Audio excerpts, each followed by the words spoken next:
Ladies and gentlemen, faith is not just a concept we believe, it is a lifestyle we live. True faith is not born in the sunshine, but forged in the storm. It is easy to proclaim faith when life is simple. But the real question is, how strong is your faith when God is testing you? Today, I want to share with you 7 signs that God may be testing your faith. These are not to discourage you, but to help you understand that what you're going through is divine intention. Remember, every test is an opportunity for elevation, not destruction. Faith is not proven in comfort, but in conflict. Trials are the stage where faith graduates from theory to reality. God allows challenges to refine and not destroy you. When life is easy, when all your needs are met, and when everything seems to go according to plan, it's tempting to assume that faith is strong. But the truth is, faith is not truly tested until it meets resistance. A smooth road never strengthens the driver. It's the twists and turns, the storms and obstacles that reveal their skill and character.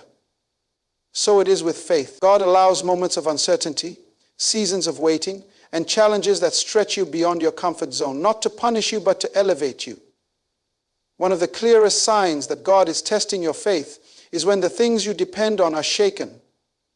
The loss of financial security, the sudden shift in relationships, or an unexpected health challenge can make you feel like the ground beneath you is crumbling. But this shaking isn't meant to destroy you. It's meant to draw your attention to the one who is unshakable. Faith is not anchored in what you can see or hold. It is anchored in the God who sustains you when everything else fails. Then there are times when your prayers seem delayed. You cry out to God expecting a swift response, but heaven seems silent. That delay can feel like rejection, but it's actually God's way of building your endurance. He is not ignoring you, He's preparing you. In those moments of waiting, you are forced to wrestle with the crucial question, do I trust God's timing even when it doesn't match my own? Faith grows in the waiting because it teaches you that God is never late. His delays are strategic, aligning you with His perfect plan. Another test of faith comes when obedience requires sacrifice. It's easy to follow God when it costs you nothing, but what happens when He asks you to give up something valuable? Whether it's a dream, a relationship, or even control over your circumstances, God will often test your willingness to trust Him over your own desires. Obedience in these moments is not about loss. It's about alignment. God doesn't take something from you to hurt you. He's making room for something greater. But the test lies in your ability to release what's in your hands before you see what's in His. And then there's the silence. The silence of God can be one of the hardest tests of all. You pray, you seek, you knock, but there seems to be no answer. In these moments, it's easy to question if God is even there. But His silence is not His absence. Sometimes God remains quiet to see if you'll continue to trust Him when you don't feel Him. Faith is not about constant reassurance. It's about steadfast belief, even in the absence of evidence. Opposition often intensifies just before a breakthrough. This is no coincidence. When you're on the verge of stepping into something significant, the resistance becomes greater. The enemy knows the power of your obedience and will do everything to discourage you. It's in these moments that your faith is being tested to see if you will persevere. God doesn't remove the opposition. He uses it to strengthen you. Finally, faith is tested when God's plans conflict with your own. You may have a vision for your life, a detailed plan of how things should go, but then God intervenes. Doors close unexpectedly, detours appear where you anticipated a straight path. It's in these moments that faith becomes an act of surrender. Do you trust that His ways are higher than yours? That His plans are better, even when they disrupt your own? The suitage is your eyes. Faith isn't just believing in God's promises, it's trusting His process. Faith is not proven in comfort, but in conflict. Trials are the stage where faith graduates from theory to reality. God allows challenges to refine and not destroy you. Every test has a purpose. No pain is wasted. God's tests are designed to promote you, not punish you. When He tests, He's preparing you for greater responsibility and blessing.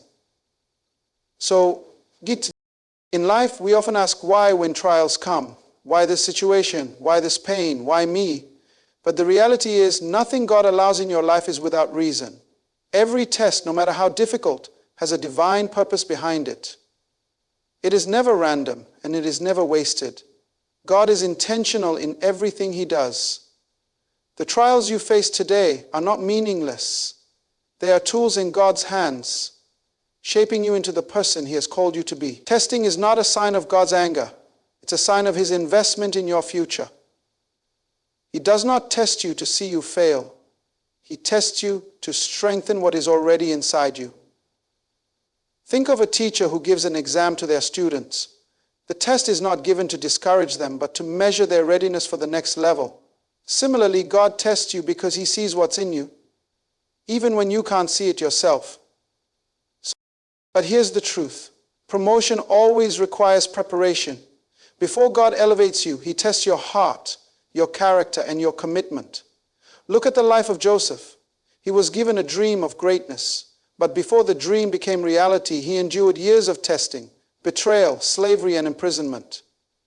It might have seemed like God had forgotten him, but every test was preparing him for the day he would stand as second in command in Egypt. The tests Joseph faced were not punishment. They were preparation for his purpose. When you are tested, God is not just refining your faith, He is enlarging your capacity. Trials have a way of stretching you, pushing you to places you never thought you could go. Pain, though uncomfortable, produces growth. It teaches perseverance, humility, and trust. These qualities are not formed in ease. They are forged in the fire of adversity. Just as gold is refined by fire, so are you refined by the tests God allows in your life. Another thing to remember is that tests often precede blessings. God tests you because He is preparing you for greater responsibility. If you are faithful in the small things, He knows you can be trusted with more.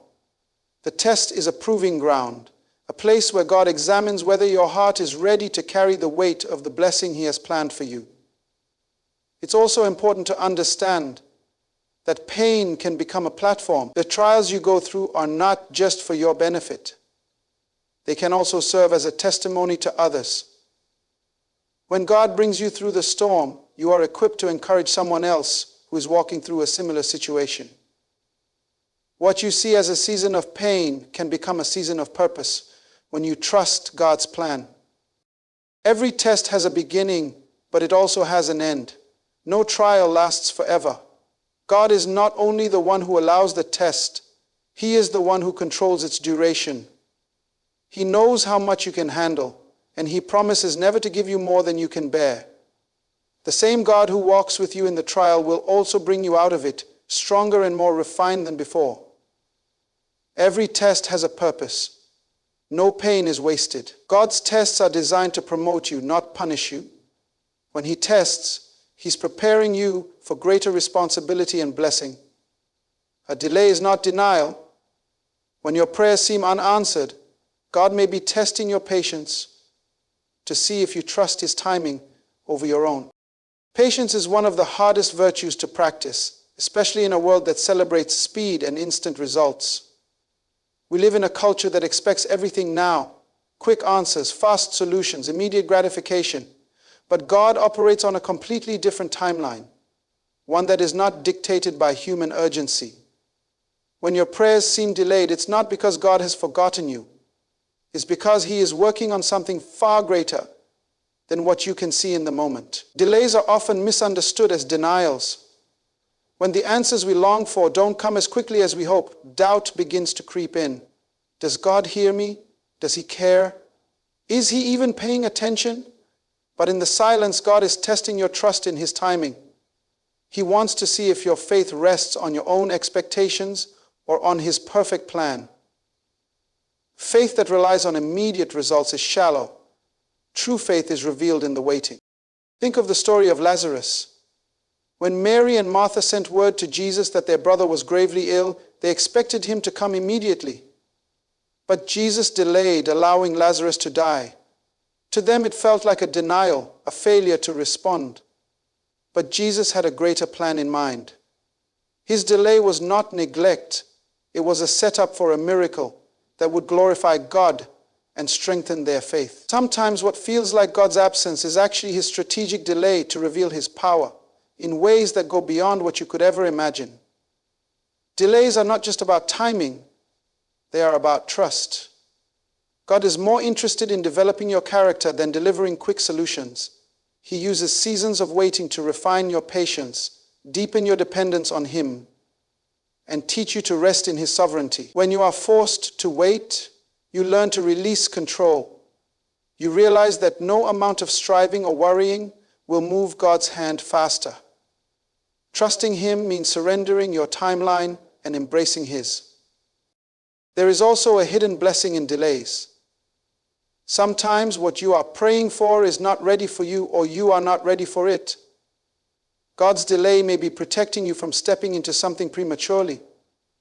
Imagine receiving a promotion before you've developed the skills to handle it, or stepping into a relationship before your heart is fully prepared. God's timing is not about withholding blessings, but ensuring that when they come, you are able to steward them well. Consider Abraham and Sarah, who waited decades for the promise of a son. In their impatience, they tried to take matters into their own hands, leading to decisions that created unnecessary conflict. But God's promise remained true, even when the delay tested their faith. Isaac was born in God's appointed time, not theirs, and he became the fulfillment of a promise that was greater than they could have ever orchestrated on their own. A delay also builds endurance. It's in the waiting that you learn to persist in prayer, even when the answers seem distant. Persistent faith is powerful faith. It is the kind of faith that keeps knocking, keeps seeking, and keeps believing, not because of what is seen, but because of who God is. Delays are God's way of stretching your faith muscles, preparing you to carry greater blessings and responsibilities when the time comes. Above all, remember that God's timing is always perfect. He sees the beginning and the end. He knows what you need and when you need it. What feels like a delay to you is often divine alignment. God's not yet does not mean no. It means, I am working on something better. Trust that He is always on time, even if His schedule doesn't match yours. A delay is not denial. When your prayers seem unanswered, God may be testing your patience to see if you trust His timing over your own. Obedience is tested when it's inconvenient. God often challenges you in areas where your trust is shallow, asking for obedience when it costs you the most. It is easy to obey when obedience aligns with your comfort, your schedule, and your preferences. But true obedience is revealed when it requires sacrifice. God's call often comes at a time when you feel least prepared or most unwilling, and that is not accidental. He does this to stretch your faith and deepen your dependence on Him. Obedience that is convenient costs nothing, but obedience that is inconvenient builds character and trust. Look at the story of Abraham when God commanded him to sacrifice his son Isaac. This was no ordinary request. Isaac was the son of promise, the child Abraham had waited decades to receive. Yet God tested Abraham's trust by asking him to give back the very blessing He had provided. Abraham didn't delay or argue. He responded in faith, even though the request made no sense. This kind of obedience requires a deep trust in God's character, that He is good, even when His instructions challenge your understanding. When God calls you to obey in an inconvenient moment, it often reveals where your trust is weakest. He may ask you to forgive someone who has wronged you deeply, even though your heart feels justified in holding a grudge. He may ask you to give generously when your resources are already stretched thin. He may call you to step into a new opportunity or ministry when you feel unqualified or unprepared. In each of these scenarios, God isn't testing your ability. He's testing your willingness to trust Him above your own reasoning. Obedience is also about surrendering control. As humans, we naturally gravitate towards security and predictability. But when God calls you to obey, it often means stepping into the unknown. Think of Peter stepping out of the boat to walk on water. Logic would have told him to stay where it was safe, but Jesus called him to step into a situation where only faith could sustain him. Obedience in that moment meant trusting Jesus more than the stability of the boat. It's important to recognize that God doesn't test your obedience to burden you. He tests it to bless you. On the other side of inconvenient obedience is often a breakthrough or blessing you could not have imagined. Naaman, the commander with leprosy, was instructed by the prophet Elisha to dip himself in the Jordan River 7 times to be healed. At first, Naaman resisted. It didn't make sense and it wasn't convenient. But when he finally obeyed, he experienced the miraculous healing he had been seeking. God's instructions may seem unusual or uncomfortable, but they are always for your good. Obedience also positions you for greater trust in God. Each time you step out in faith, even when it's inconvenient, you build a history with Him. You begin to see that His ways are higher than yours and that His plans are always better. This history becomes a foundation for future obedience, as you remember how He has been faithful in the past. However, obedience will always come with opposition. When God calls you to act, there will be voices, both external and internal, questioning your decision. The enemy will try to plant seeds of doubt, fear, and hesitation. But remember, the cost of disobedience is far greater than the cost of obedience. Jonah learned this the hard way when he fled from God's command. His disobedience led to turmoil, not just for himself, but for those around him. Yet even in his failure, God's grace gave him another chance to obey and fulfill His purpose. God is not looking for perfect people. He is looking for willing hearts. Obedience is not about understanding every detail of His plan. It's about trusting Him enough to say yes when it doesn't make sense. It's about laying down your preferences and saying, "Not my will, but yours be done." Inconvenient obedience is where faith grows, where trust deepens, and where God's glory is revealed in your life. Obedience is tested when it's inconvenient. God often challenges you in areas where your trust is shallow, asking for obedience when it costs you the most. The silence of God is a test of your trust. When heaven feels quiet, it's a reminder to walk by faith, not by sight. God's silence is not His absence. Few things test the depth of your faith more than the silence of God. It is in these moments when prayers seem to go unanswered, when His voice feels distant, and when His presence appears hidden, that your trust in Him is put to the ultimate test. But silence from God does not mean separation from Him. His silence has a purpose. It is a divine strategy to deepen your reliance on Him and to grow your faith beyond the surface. God's silence often comes during seasons of transition or preparation. Think of the Israelites wandering in the wilderness for 40 years. They had witnessed God's miraculous power in Egypt, but in the wilderness they often felt alone, questioning His presence. Yet even in the silence, God was working. He was molding them, teaching them dependence and preparing them for the promised land. What they perceived as silence was actually God's way of building their endurance and trust. Silence from God is not a punishment, it is an invitation. It is an invitation to seek Him more earnestly, to dig deeper into His word, and to trust Him beyond what you can feel or see. When you don't hear His voice, you must hold on to His promises. He has already spoken through His word, and His promises remain true, even when His voice seems quiet. Faith is not built on emotional highs or constant reassurance. It is built on a steadfast belief in God's unchanging character. Consider the life of Job. In the midst of his suffering, Job experienced what seemed like the deafening silence of God. He lost everything, his family, his health, his wealth. And yet, in the silence, he refused to turn away. Job declared, "Though He slay me, yet will I trust Him." His faith wasn't rooted in an immediate answer or explanation from God. It was rooted in his unwavering belief that God was still sovereign and still good. Even in the silence, God's silence also serves as a test of your motives.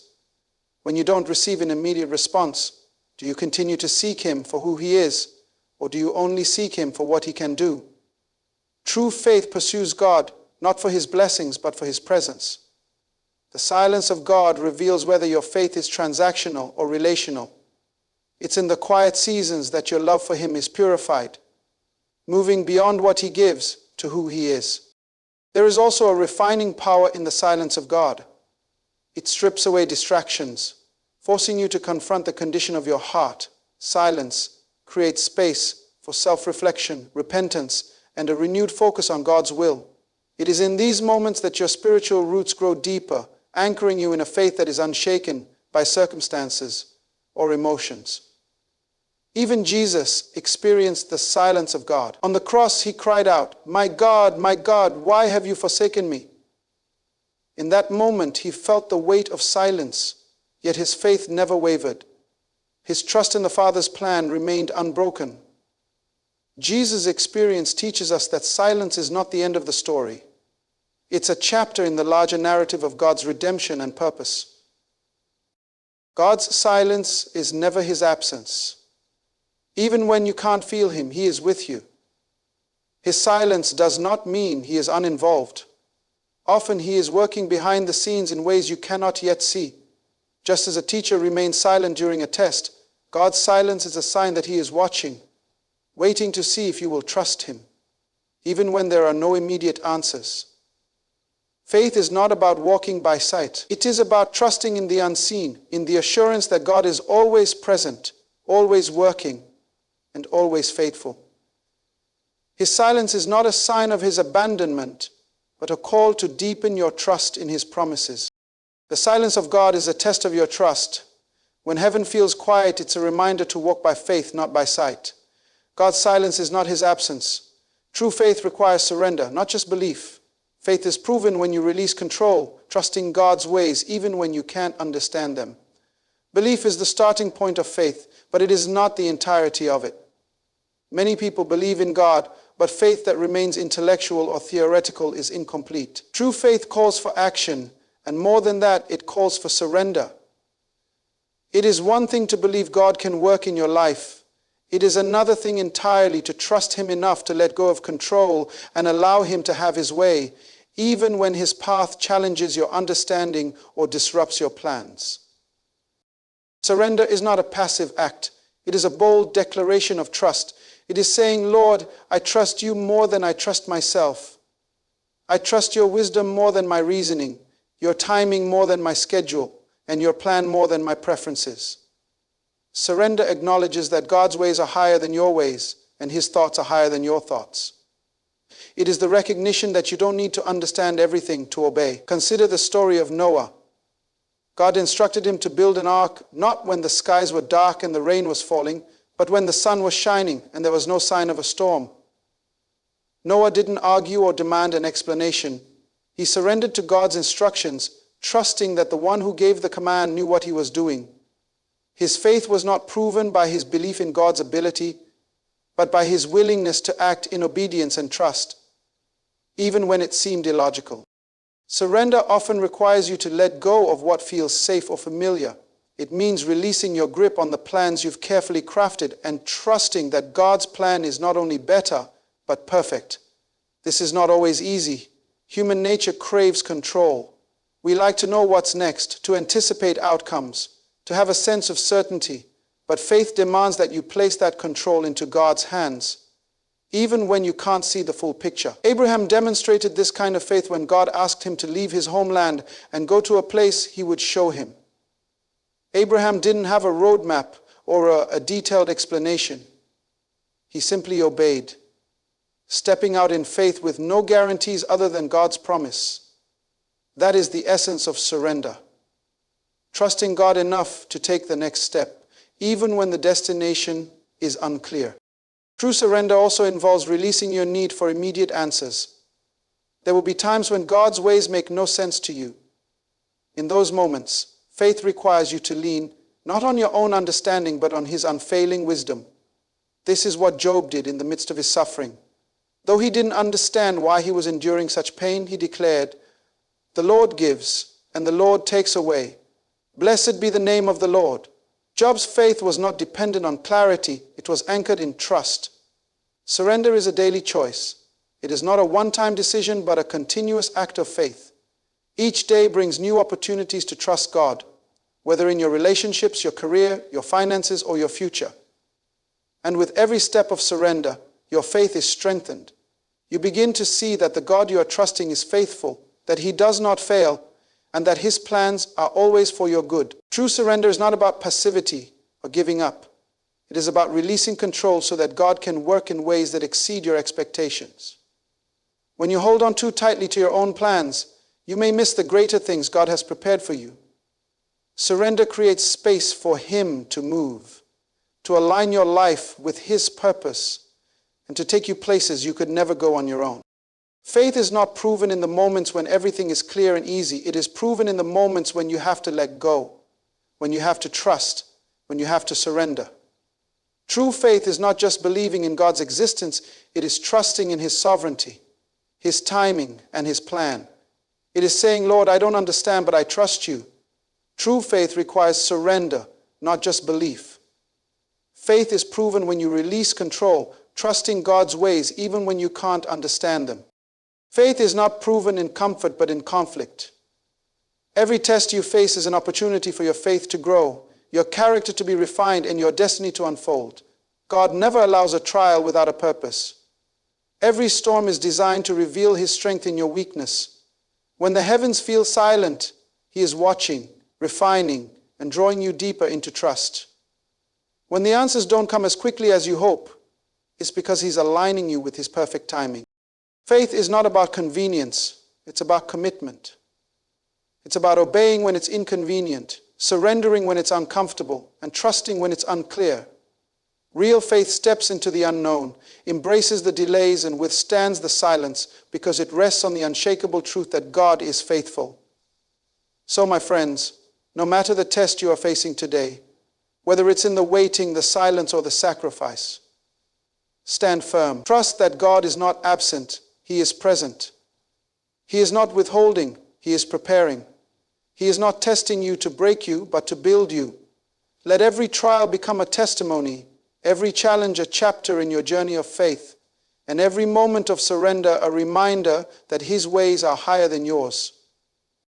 And remember, when the fire of testing comes, it does not come to consume you, it comes to refine you. Faith is not truly faith until it has been tested, and the reward of tested faith is a life anchored in the unshakable promises of God. Trust Him even when you don't understand, for He is faithful to complete the good work He began in you. Walk by faith, not by sight, and watch how God will take you to places beyond your imagination. That, my friends, is the power of faith in the hands of a faithful God.